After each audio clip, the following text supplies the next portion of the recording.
হইবা তুই খাবি? গাছ নড়া যেখানে তুই কাউকে কোনো কিছু দিবি নি আর তুই খাবি। এ বাপ মাঠে থেকে এখন বাড়ি এসে আবার সাদে উঠছো কানে? গোসল মোসল করিনি বাতা?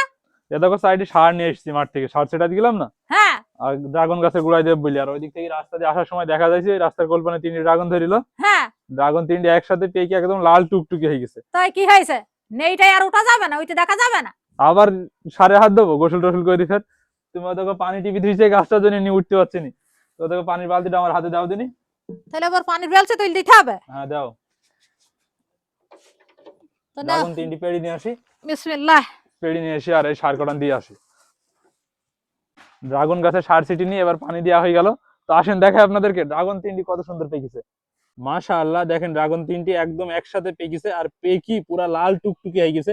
তো এই দেখেন তিনটি ড্রাগনই কত সুন্দর পেকেছে। এবার যাই মাকে দিয়ে গিয়ে আর আমি গোসল করিনি, তারপরে খাবো। না বাপ ড্রাগন কাটা হয়ে গেছে, খাও। খাবো তো ঠিকই, হইবা তুই খাবি? গাছ নড়া যেখানে তুই কাউকে কোনো কিছু দিবি নি আর তুই খাবি। আমার এই ছোট আপুটা, আমার পোলা বা ছোট মেয়ে, তো ওকে তো মানুষকে সাথে দিলি নেবে ঠিক আছে, কারণ তো ও যদি মরিও যায় তাও স্বীকার করি না যে দেবো। তো আপনাদের বাড়িতে এরকম ছোটকে বাচ্চা টাচ্চা আছে কিনা অবশ্যই কমেন্টে জানাবেন।